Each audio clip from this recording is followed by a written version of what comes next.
North American Weather. Oh, hello. Can I speak to Don Griffith, please?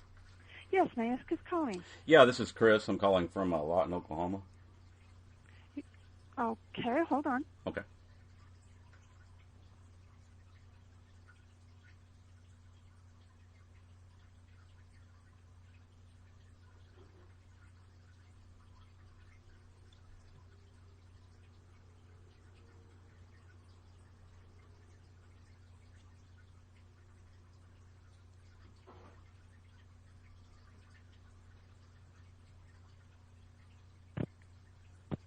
Hi, this is Don Griffith. Oh, hi, Don. Yeah, this is my name's Chris Kendall. I'm calling you from Lawton, Oklahoma. Um, I ran across your Weather Modification Association website, Yes. and it says that that y'all's mission is to promote research, development, and understanding of weather modification for beneficial uses. Right. And yeah, I've been looking into just out of personal curiosity, and also host a like a talk forum online. And recently, we've had a couple of discussions about weather modification and that sort of thing. And yeah, it's kind of got my curiosity going about what can be done and what's maybe currently being done or not being done, as far as like some of the problems we're having in this part of the country. I mean, we recently received some rain, but I noticed, I'm looking at the news reports, and that part of the Midwest, Texas, and areas have been for some time now experiencing pretty extreme drought conditions. Yes, that's probably the result of the strong La Nina we had last winter. So typically the southwestern United States get quite a bit less rainfall in a winter like that. It's breaking up now. Whether that will change everything overnight, maybe not, but that's kind of what caused the lack of rainfall this winter, I believe. What about in 2005? I mean, that's I'm looking at some articles. This USA Today article says Midwest drought worst in 17 years, wilting crops, and that was in 2005. Was it the same conditions then as well, or?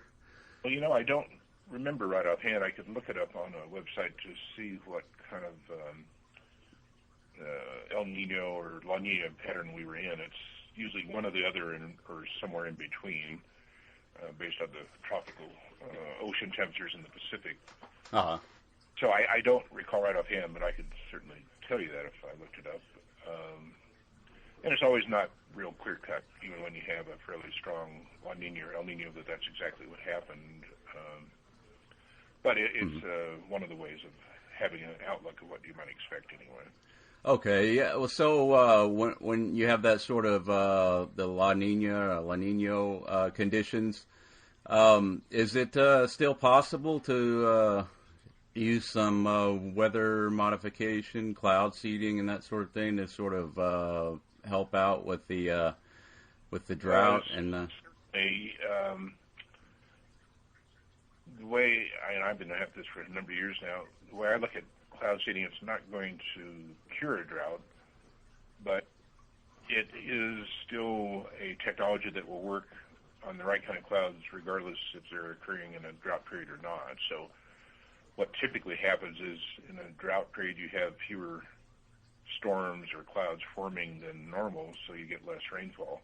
Mm-hmm. But clouds that do occur oftentimes are very similar to the ones that occur in non-drought periods, and that means that there are, quote, some seedable clouds in drought regions during drought periods.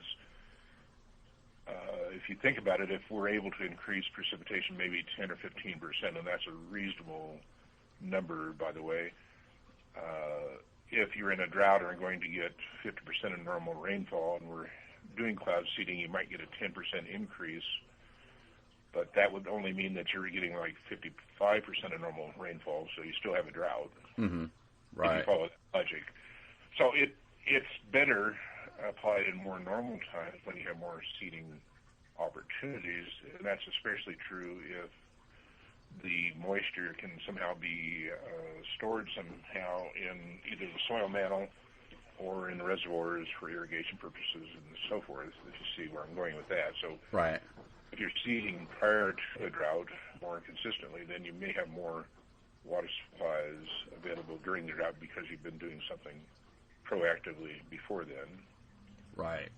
As far as you're aware of, I mean, what is being done in that as far as cloud seeding and doing for this recent drought, like in experience down like the Panhandle of Texas and areas that has kind of been an ongoing, persistent drought? It had pretty much routine programs in parts of Texas, especially West Texas and the Panhandle region for a number of years. So they're kind of using the philosophy I just expounded to you earlier about trying to do it in more normal times.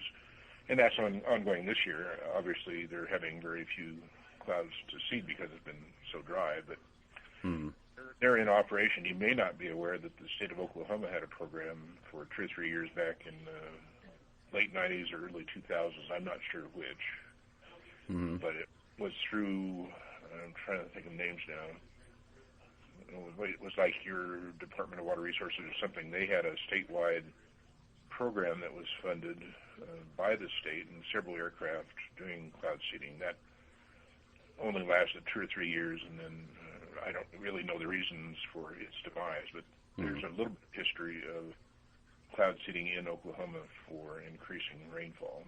No, I wasn't aware of that because it seems like in the press, it's something that is not often discussed, or like if like when they, we'll have reporting on the drought and that it's ongoing, but like it seems like I've ran across certain things about it, cloud seeding, specifically, but it doesn't seem like it's something that would be common knowledge among the public. No, that's probably the case because this has been several years ago now, but I can tell you for a fact it ran 2 or 3 years. Mike Mathis, I think is the name that's coming to me now, was involved with that. Okay, I just typed in Oklahoma cloud seeding on the internet, and okay, this is a statement from Oklahoma Climatological Survey talking about the potential for cloud seeding, it looks like. Hey, you might want to do that on your end. Okay. Give you a lot of different hits, obviously, but that one's more about the idea that it would have some potential than talking about the program I'm thinking of that was actually conducted. So in order like to cloud seed and to get any significant amount of rain, you have to have the right conditions to exist prior to do anything like that. Yeah, okay, I understand. Yeah, I was wondering too, have you heard of what's referred to as chemtrails? I have. Yeah, I've been personally observing some of that activity, and I noticed I've asked meteorologists at a local news station about it, and they basically told me that it's that's just condensation trails from commercial jet aircraft and that sort of thing. But my question about it was, okay, you have these trails and they'll persist, and I'll just my own observation, I'll notice that those trails will turn into clouds, and then you'll get like a cover, like a canopy, and it doesn't look like normal clouds. It looks more kind of like a soupy kind of mush. I mean, it's very distinct from normal looking clouds as far as I can tell, but it's definitely those trails will persist in the atmosphere. You know what I'm saying? Have you noticed the same thing, or? Well, I'll agree with what you said early on about some of the meteorologists you may have taught you. They are contrails. There's no nefarious. Basically, it's a conspiracy theory, honestly. And if you type in chemtrails in Wikipedia, you'll see the same answer, that people are concerned these are happening, but what happens in the atmosphere, there are just certain conditions when the moisture levels in the upper atmosphere where the planes, the jets are flying right at, say, 30,000 feet, close enough to saturation that when you release the water from combustion in the jet engines, it's adding water to the natural environment, so it gets to the point where there's enough to form, in this case, ice crystals pretty much immediately because of the cold temperatures. So what you're seeing is a miniature cirrus cloud beginning to form from the contrail, and that does expand with time because of the dispersion of the winds at those levels to spread it out. But it's simply the conditions are right for the formation of contrails from the engine exhaust some days and not others, and you'll see X patterns and that sort of thing. It's just different airplanes flying in different directions near the same altitude producing those, like I would call them artificially produced cirrus clouds. Okay, so then this, it's just regular commercial jet trails, and there's nothing really to be concerned about there. I was just wondering, if that's the case, it's, and you're saying you've observed the same thing too. Well, those will form like a cirrus cloud, and but what we're still left with here is commercial jet aircraft forming clouds. Yeah, they won't have much of a consequence on your weather either way. In fact, there's some a field called geoengineering out there now that is concerned. Well, there's concern about global warming to start with. How do we lower the temperature of the Earth? And one of the theories, and it's certainly not being done for this, but is if you could create enough artificial cirrus clouds like that, then you would reflect some of the sun's energy away from the surface of the Earth and lower the temperatures. It's obviously would be a major undertaking and may not even be feasible, but other than that, the cirrus clouds really don't have much impact, these kinds, because they're so shallow. They won't produce rain. They will prevent thunderstorms from forming. Is that correct? They prevent thunderstorms from forming? They would not. No, I said they would not prevent. They would not prevent. Thunderstorms that might be underneath them that would form naturally. So it's just kind of a unique thing. The Air Force studied this a lot because if they were worried about not chemtrails, but by contrails being indicating to our enemies where the planes are flying. So they've done a lot of research on predicting when contrails would form based on atmospheric conditions. And so sometimes you can fly if it's a military jet and you're in a war environment, you might fly them at a different altitude where they wouldn't form contrails versus at an area that would be more favorable. Just an example of how this is applied. So you're saying this conditions here with the contrails, this doesn't affect weather? No. Okay, I was just wondering how that. I mean, now I just from my observations, and then I've noticed a lot of other people on the web have picked up on this too, and then they'll upload videos of this trailing activity, and then it's a bright sunny day. You'll see the streaking, the trails, and then it'll be cloudy. Which I mean, so you got an obstruction of the sun to a certain extent or another, and I would think that would have some sort of bearing on weather, but you're saying that's not the case. Well, if it has any effect at all, it'd be fairly transitory because those things are moving pretty rapidly. I think most contrails are forming where the winds are blowing like 100 knots or 120 knots, so they're moving across the sky typically pretty quickly if you watch them. because of the strong winds aloft. So I wouldn't categorically say they couldn't have any effect on the clouds underneath, but I think if they did, it would be quite small. All right, but I'm just saying on some videos I've seen this personally numerous times that you'll have, like I was saying, a clear day, and then the trailing activity, and then you'll see them, like you were saying, it'll dissipate out into these cirrus clouds, and then it'll be cloudy or overcast as a result, from what appears to me.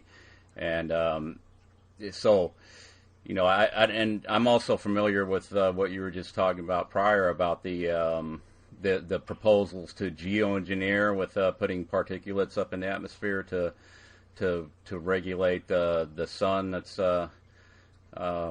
coming to the surface there. And I was wondering, well, this is exactly what they're talking about. And there's been serious discussion, like John Holdren, the science advisor to Obama, proposes the precise thing that what it looks like I'm observing in the atmosphere right now. But you're saying that's just that's a conspiracy theory. Yeah, pretty much. You'd have to do it on a grand scale if you're going to apply geoengineering to do anything of any noticeable difference in terms of lowering Earth's temperature, for example. That would be much more aircraft flying than are doing it currently, and at the right altitudes where they would form contrails to have an impact. So it would be a major undertaking, and probably not economically feasible to do so, because you'd have to do it continuously, essentially, every day that you could to have any impact. Oh yeah, but I see people posting video where they're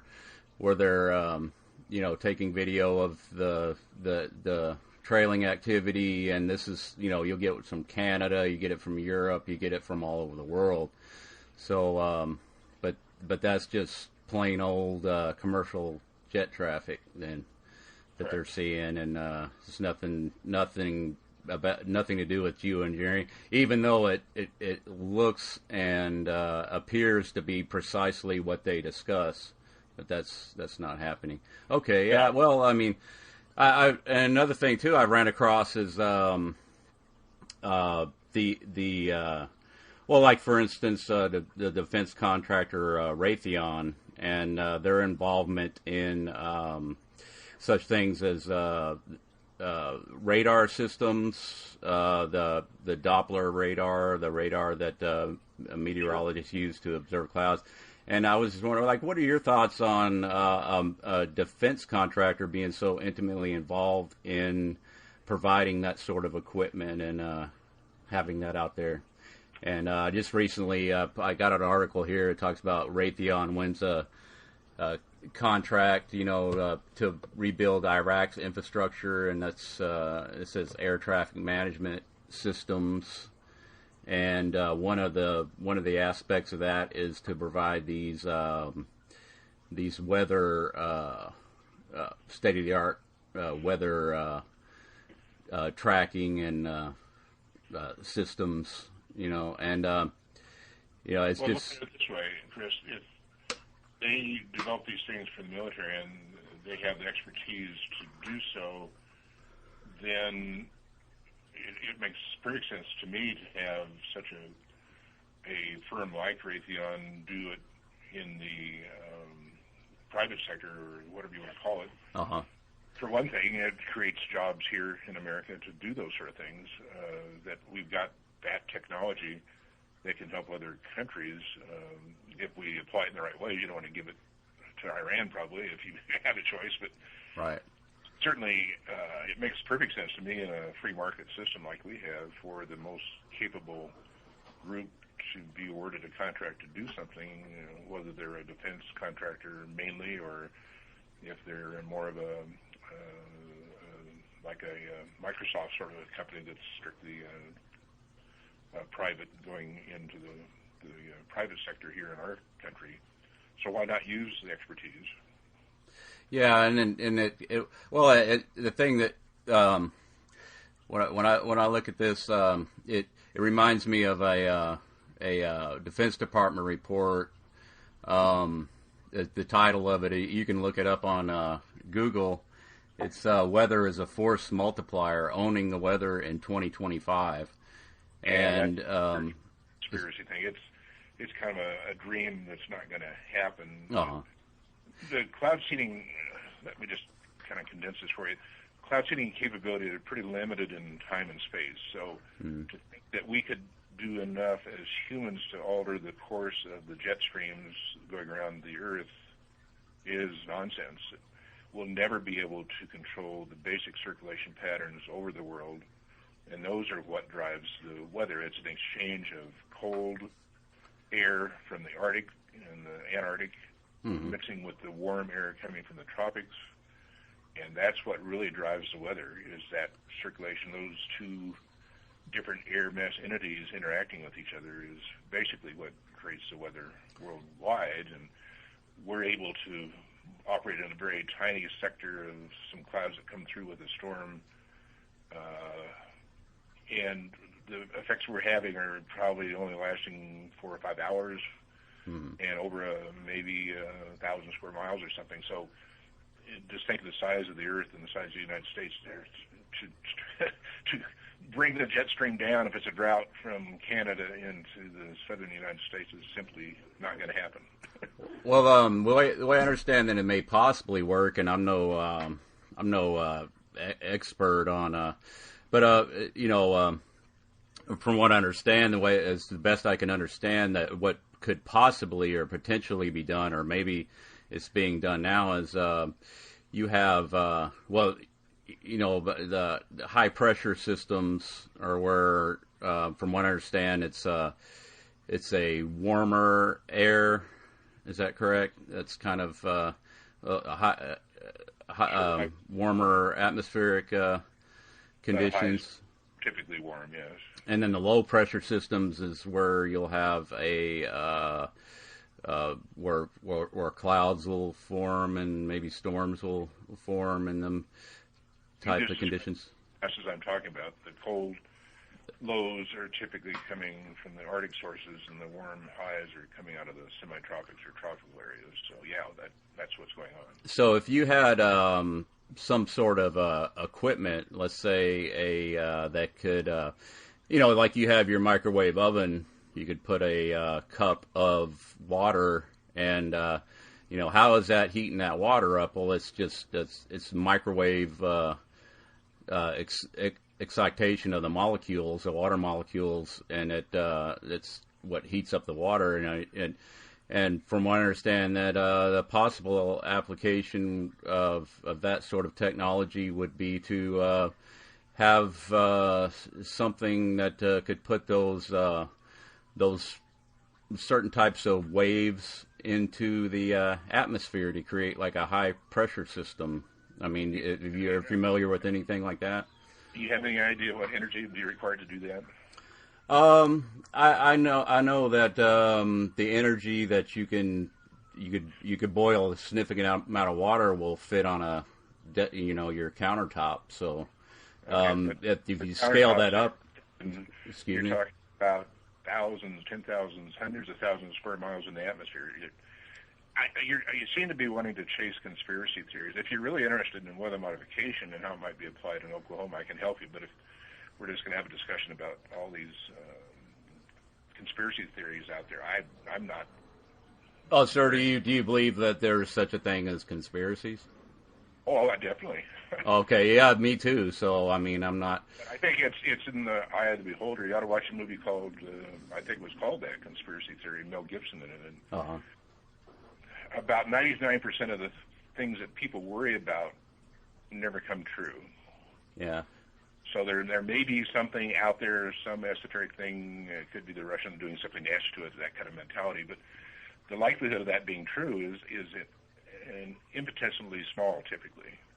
Well, I'm not so sure because I can read this. Have you read the Defense Department report, Owning the Weather in 2025? Some of it, it's just It's out of the box, trying to think of things that could be done, but practically can't be done. But I mean, when you you take a look at some of the proposals, some of the existing technologies, and some of the stuff, and then at these things, I'm not going to debate all these theories with you. If you want to talk about cloud seeding, I did look up weather modification was conducted in Oklahoma from 1996 through 2001. It was conducted by the Oklahoma Water Resources Board. Okay. And it was for a drought relief type program. But cloud seeding is pretty old technology. I mean, when you say, from what I understand, it was maybe used as far back as the 1940s or maybe prior to that, and it was regular ongoing strategical operations going on with in the Vietnam War with creating monsoons. I mean, you look at I think it was Robert Gentry goes into that into detail. And I was wondering if do you think that maybe this is the year 2011? Do you think that maybe weather modification technology has maybe progressed at all beyond that, or in that many amount of years? What is it, 50 or 60 years? Do you think maybe it's possibly progressed? So what? Getting better. We're learning better what kinds of clouds to target. We're learning better how to target the seeding materials into the right areas. Mm-hmm. We're developing, and not us specifically, but the field is developing very complicated, sophisticated computer models that predict the weather increasingly accurately over a scale of 2 or 3, 4 days now. And those help us predict when seeding conditions may be occurring or are occurring in real time based on the radar observations that we have from the NextRad radars you were describing. So. Mm-hmm. It's definitely improving with time. We're getting smarter. We don't know it all yet. What we do know is it's maybe an old technology in a way, and it does have its roots back into 1946, by the way. Mm-hmm. It does have it does represent a capability that can be applied in either winter or summer environments to increase snow, typically over mountainous areas in the wintertime, like we do here in Utah and other western states, or in the summertime, like is done in Texas and Kansas and North Dakota, to increase rainfall. But secondarily, you might not know this, but it's also used to decrease hail. Yeah, I'm aware of that. I saw actually a news report up in I think it was in Canada where they were doing that. But were you aware that the Chinese recently they had the Olympics and they created some weather there? Well, with some sort of technology.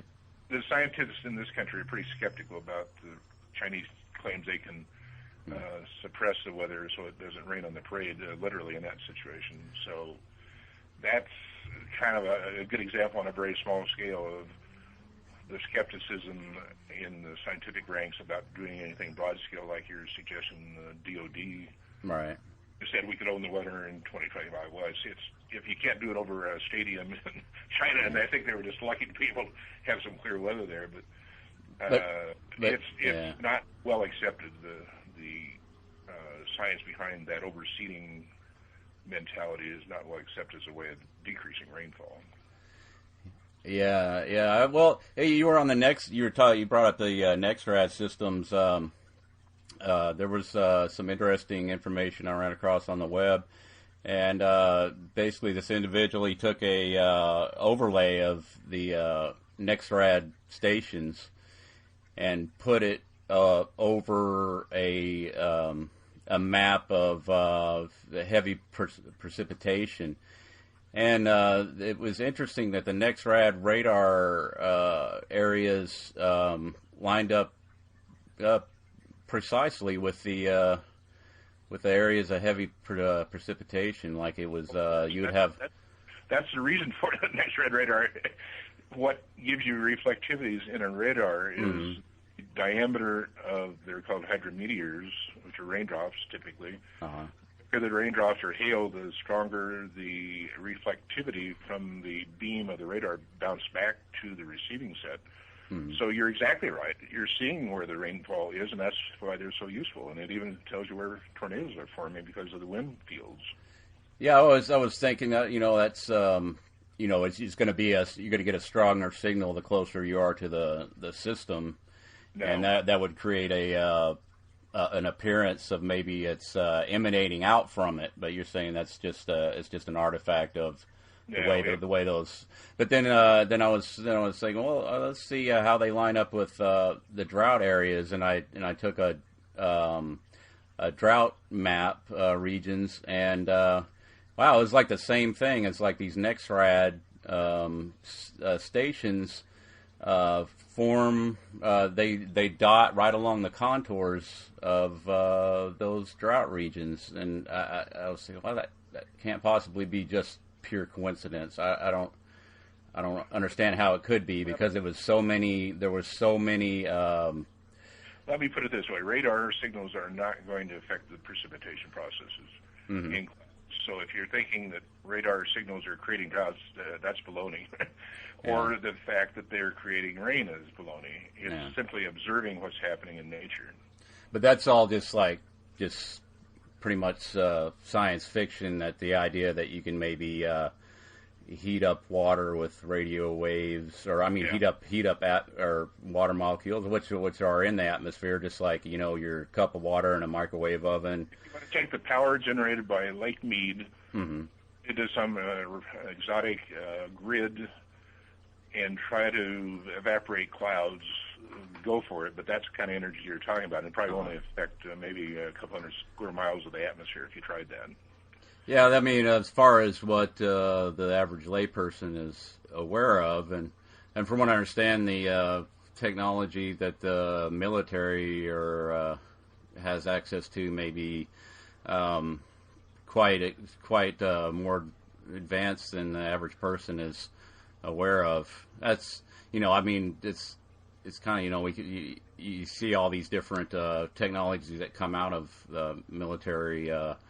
Weapons development and stuff like that, and you have to wonder, I would just think, if you can read a policy paper that's describing what I'm seeing on these with these patterns and stuff lining up, I would think that's a little bit more than just fantasizing about conspiracies. I think it's it's like. It's. I mean, when you think it's reasonable to propose that question. Chris, can I stop you? Sure. Let me put it this way.